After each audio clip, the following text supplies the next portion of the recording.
Watch this. His actions have made him the worst of the worst. Which is why the man who killed 4 University of Idaho students was, quote, forever removed from civilized society. We have new details and emotional testimony from victims' families, including those we haven't heard from before, an exclusive interview with the family of Xana Kernodle. Robert F. Kennedy Jr. made a stop in the Gem State today to talk about how Idaho is leading the charge in making America healthy again. In what way, you might ask? Well, so might we, but we weren't allowed. From a budget bill that doesn't raise the national deficit if you use the right math, to approving and then rescinding money for public broadcasting, Idaho's congressional delegation explains their recent votes on Capitol Hill. Truth be told, I'm unable to come up with anything redeeming about Mr. Kohberger because his grotesque acts of evil have buried and hidden anything that might have been good or intrinsically human about him.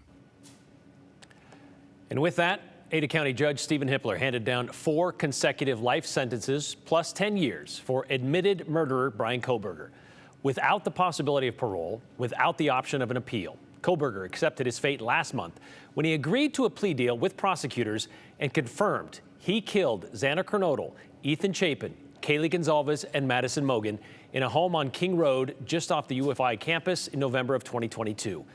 Lead prosecutor Bill Thompson made it clear this was a plea deal, I should say, not a plea bargain, but still not a final solution all families of the victims supported. And today, several made that clear. However, today was mostly about those family and friends sharing their stories of devastation, sadness, and anger to convince the judge to commit Kohberger to life in prison. It wasn't a difficult decision, as you just heard. And for the first time today, we heard from one of the surviving roommates, Dylan Mortensen, who we learned saw Kohberger leave the house that night, though she was unaware of what he did until later that day. He didn't just take them from the world. He took them from me, my friends, my people who felt like my home, the people I looked up to and adored more than anyone. He took away my ability to trust the world around me. What he did shattered me in places I didn't know could break. Dylan said since that night, it's been difficult to even be alone. She suffered from panic attacks she's never had before. She slept in her mom's bed for a year. We also heard from Maddie Mogan's family. Her father, Ben, called her the only great thing he ever did, and he shared how much she meant to him in his life up until that day. She did encourage me to not just to do my best, but to live on. I went through a lot of issues with addiction and with substance abuse, and when I wasn't wanting to live anymore, she was what would keep me from just not caring anymore, and knowing that she was out there and that she was just such a beautiful person kept me alive a lot of rough moments. And Ben even read from a Father's Day card that Maddie sent him, the last thing that she wrote to him. Ben said Maddie had always wanted to see a concert at the Gorge where he worked. She finally did so with her boyfriend, Jake. Meanwhile, the Gonzalez family, who have been very vocal about their objection to the plea deal, they came into the courtroom understandably angry. Kaylee's dad called his master's degree, Kohberger's master's degree that is, in criminal justice, a joke, and he called Kohberger stupid. Kaylee's sister also spoke directly to the defendant, saying she refused to give him the satisfaction of seeing her heart break. I won't stand here and give you what you want. I won't offer you tears. I won't offer you trembling. Disappointments like you thrive on pain, on fear, and on the illusion of power. And I won't feed your beast. Instead, I will call you what you are: sociopath, psychopath, murderer. And of course, the big question many were hoping to hear answered today was the why. And they were hoping to hear it from Kohberger himself. But when given the opportunity to speak, he respectfully declined. When it came time for Judge Hippler to hand down his sentence, he wanted to make it clear he felt the same desire to understand why this happened, However, he also said continuing to focus on the why just gives Kohberger relevance, agency, the attention and power he appears to crave. Yet even if I could force him to speak, which legally I cannot, how could anyone ever be assured that what he speaks is the truth? Do we really believe, after all of this, he's capable of speaking the truth or of giving up something of himself to help the very people whose lives he destroyed? After today's sentencing, we learned from investigators they still had no motive, no connection between the killer and the victims, no links between them on social media. We also learned from the Gonzalez family, who called Kohberger an absolute monster, that Kaylee was stabbed 30 times that night. The Chapin family, meanwhile, decided not to take part in today's proceedings, hoping to focus on moving forward. And a lot of people were hoping to do that today by being a part of these proceedings. We're bringing in Morgan Romero now because, Morgan, one of the families that we have not heard from that were there today, the Cernodals, and you had a chance to speak with them today about, well, all of this, but for a little bit of moment, some peace and quiet outside the courtroom to kind of get their take on this. Yeah, I was able to meet with Xana's mom, Kara Northington, in private. You know, she did give a victim impact statement today in court, standing at the podium alongside her brothers. Kara tells me she feels relieved. She's glad this is over. She's glad she doesn't have to look at Bryan Kohberger ever again. She says she's now come to terms with the plea deal, saying it gives her a sense of closure. She and her family don't have to be subjected to 3 months of a very grueling trial, and she's so grateful for that. Kara made sure to look Kohberger in the eyes during her victim impact statement today, and she said all she saw was the devil himself. She saw nothing behind his eyes, and he sat emotionless and without any reaction or remorse. It's hard not to get answers or hear an explanation, but Kara believes the judge made a good point. They would never be able to believe Kohberger. They can't trust him, as you just heard Judge Hippler say, even if he were to explain his actions. She thinks Kohberger feeds into the family's hurt and bitterness toward him and revels in not providing them answers. Kara has become more religious since this all happened, and she believes that the Lord will reveal what they need to know in due time. Today, she wanted to show who Xana was and the impact she leaves behind. Her light will shine on forever. That's something that can never be taken from this world. What do you miss most about her? Just her laughter. Her sense of humor was amazing. She was very funny. I miss her smile. I just miss the way she loved her siblings, the way she loved her family, the way she loved her friends, the way she just brought joy to everybody around her. She was a beautiful human being, and her spirit lives on with all of us. What Judge Hippler said is, like, as a parent, that's your identity, that's your existence. It's like when that's taken from you, like a part of your soul, I imagine, is taken. Did it feel that way, and does it still feel that way? Yeah. It does feel that way. But as a Christian, I have the hope of seeing her again. I know where she is. I know that she lives in heaven, and I know that this is a fallen world. And we don't live for this world. This is not our home. Our home is in heaven. And I will see her again. It's not the end. But it is a part of me that will forever be missing while I am here on this earth.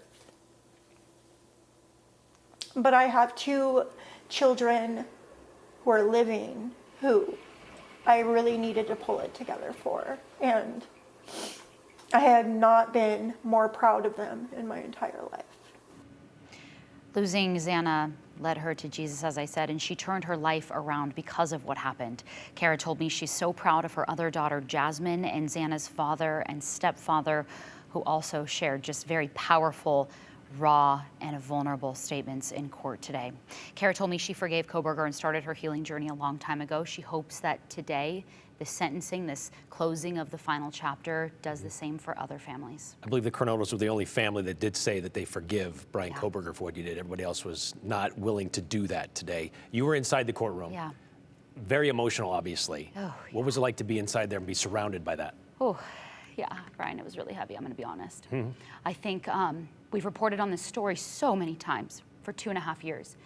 to put these stories and the impacts and the devastation to these names and to hear from the people whose lives will be forever altered because of this, it is really intense. And the sobs were audible.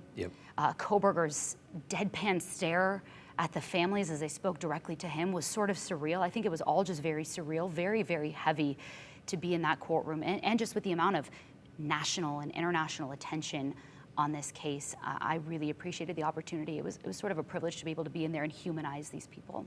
You saw that emotion from the prosecutor, Bill Thompson. You saw the emotion from the judge, Judge Stephen Hippler. It was very thick. It was. In there. And it's only going to continue, unfortunately, because Moscow Police Department, as they promised, has started to release documents that give us some more of these gruesome details of these crimes that we are just beginning to dig into ourselves. And there's a lot to go through. So when we find out some more information, and of course, give us some time to figure this out for ourselves, because again, give us some grace. It's been a tough day. We'll bring to you what we can when we can. Yeah, I mean, the gag order's been lifted. We filed public records requests. These documents just came down. So you're also going to hear from more of those victim impact statements as well, coming up on the news at 6 and 10. Thanks, Morgan.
Health and Human Services Secretary Robert F. Kennedy Jr. is on a tour of the country and made a visit to Idaho today.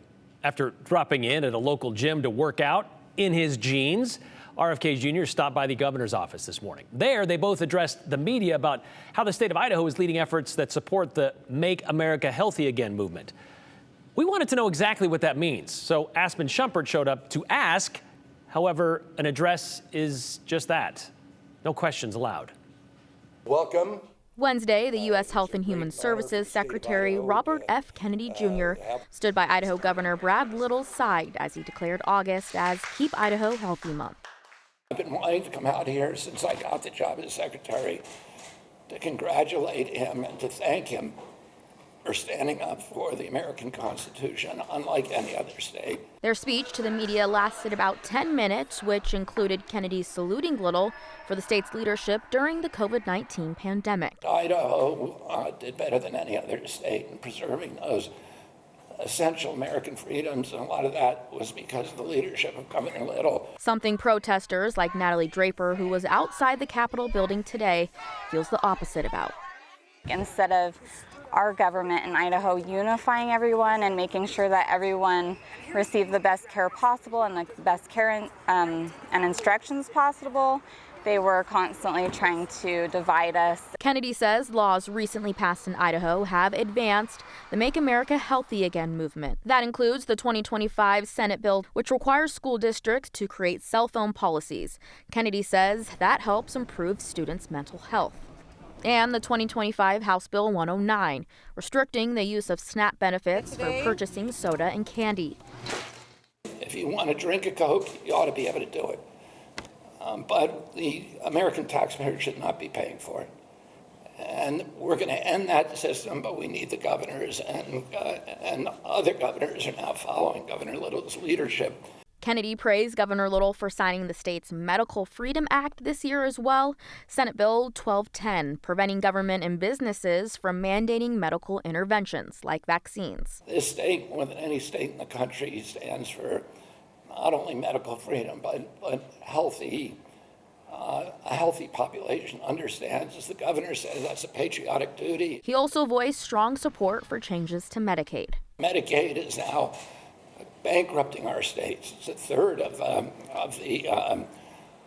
budget of many states, and it is growing exponentially.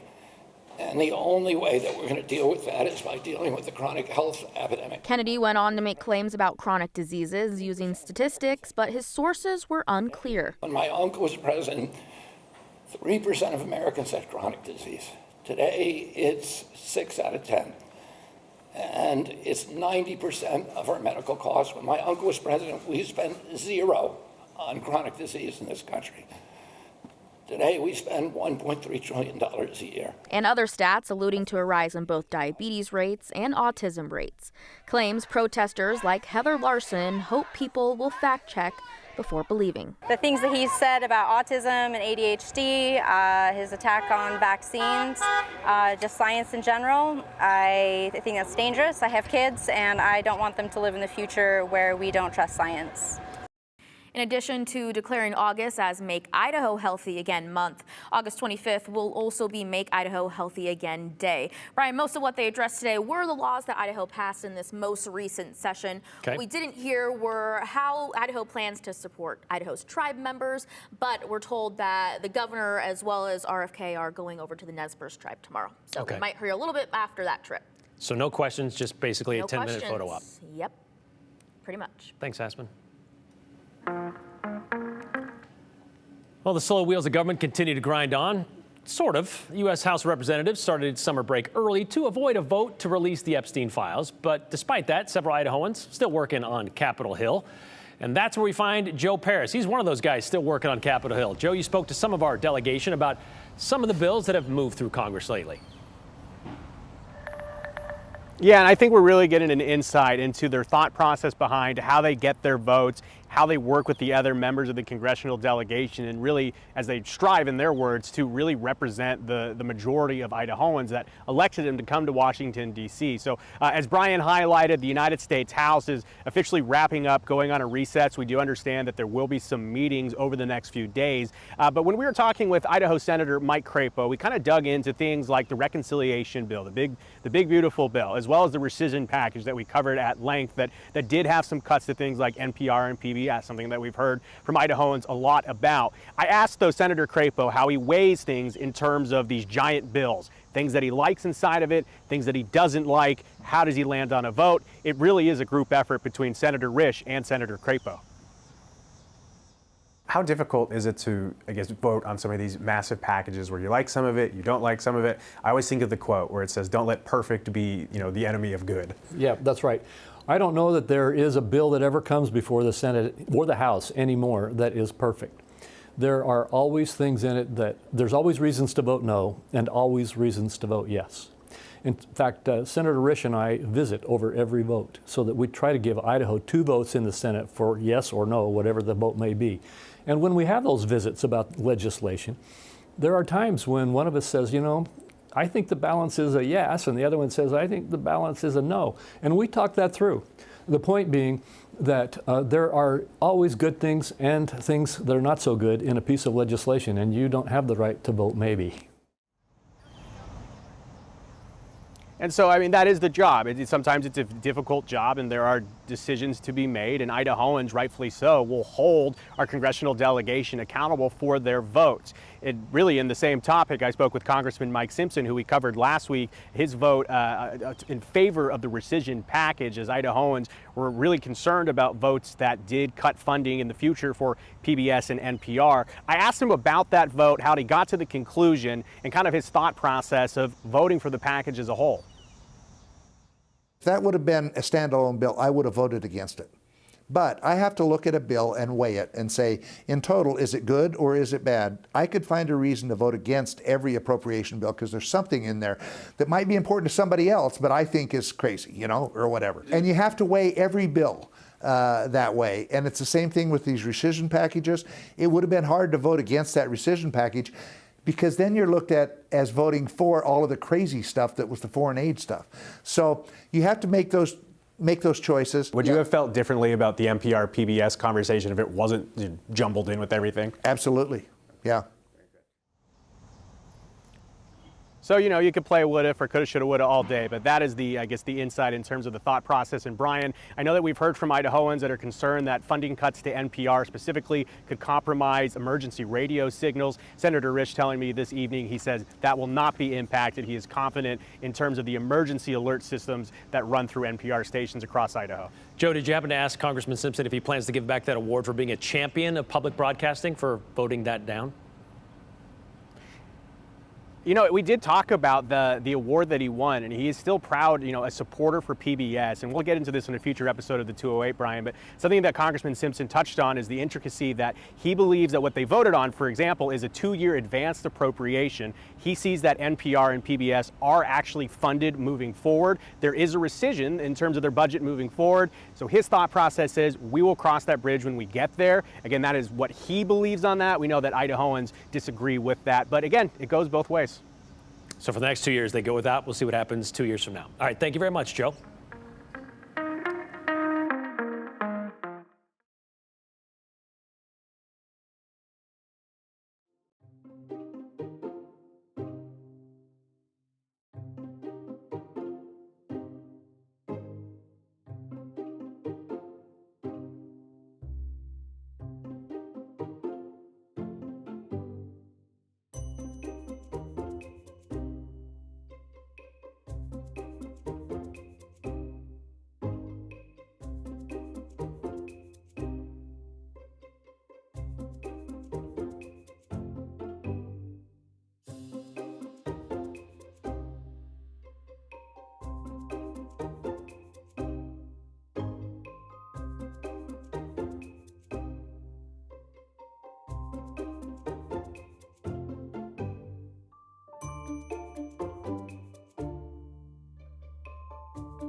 All right, quick check of your weather on this Wednesday afternoon. We are enjoying a stunning summer day. Temperatures right now at 88 in Boise, blue skies overhead, 85 in Twin Falls, low 70s or upper 70s, low 80s in our mountain locations. Barely a cloud to be seen across the region. As we look at our satellite and radar picture, you can see things are very quiet across most of central and southern Idaho. Just enough moisture sneaking in from across northern Nevada with a couple showers trying to develop, but as it is encountering the higher elevation elevations, and then that air is descending the mountains of southern Idaho, not really amounting to much. Light breezy winds in play right now. Really a pleasant day overall. Tomorrow, Mother Nature cranks the thermostat a little bit more. We'll hit the mid-90s across the Treasure Valley tomorrow. Very seasonable for the end of July. Upper 80s for Thursday afternoon in the Magic Valley. Low to mid-80s in the mountains. There is a low storm threat that continues every afternoon from now through the weekend, mostly across the higher elevations of far southern Idaho. For the Boise area, sunshine and seasonable summer heat. That's the name of the game, with those temperatures in the 90s each and every day through the middle of next week.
Ken in Greenleaf has a comment about not being able to vote maybe on a bill. Well, maybe as our senators, if the bill is wrong, vote no until they're presented with a good bill. They're all afraid of upsetting Trump. Just yesterday, there was a storm warning from Malheur County. He's saying maybe it doesn't have to be perfect, but more perfect than the one you presented. So vote no until it becomes more perfect. So you're telling me the only question a reporter was able to ask RFK today was for a selfie? Apparently. You know what I would have asked him? Why does he wear jeans everywhere? Even to work out and swim. We'll see you tomorrow. Continue with us and watch free now on the KTVB Plus app everywhere you stream.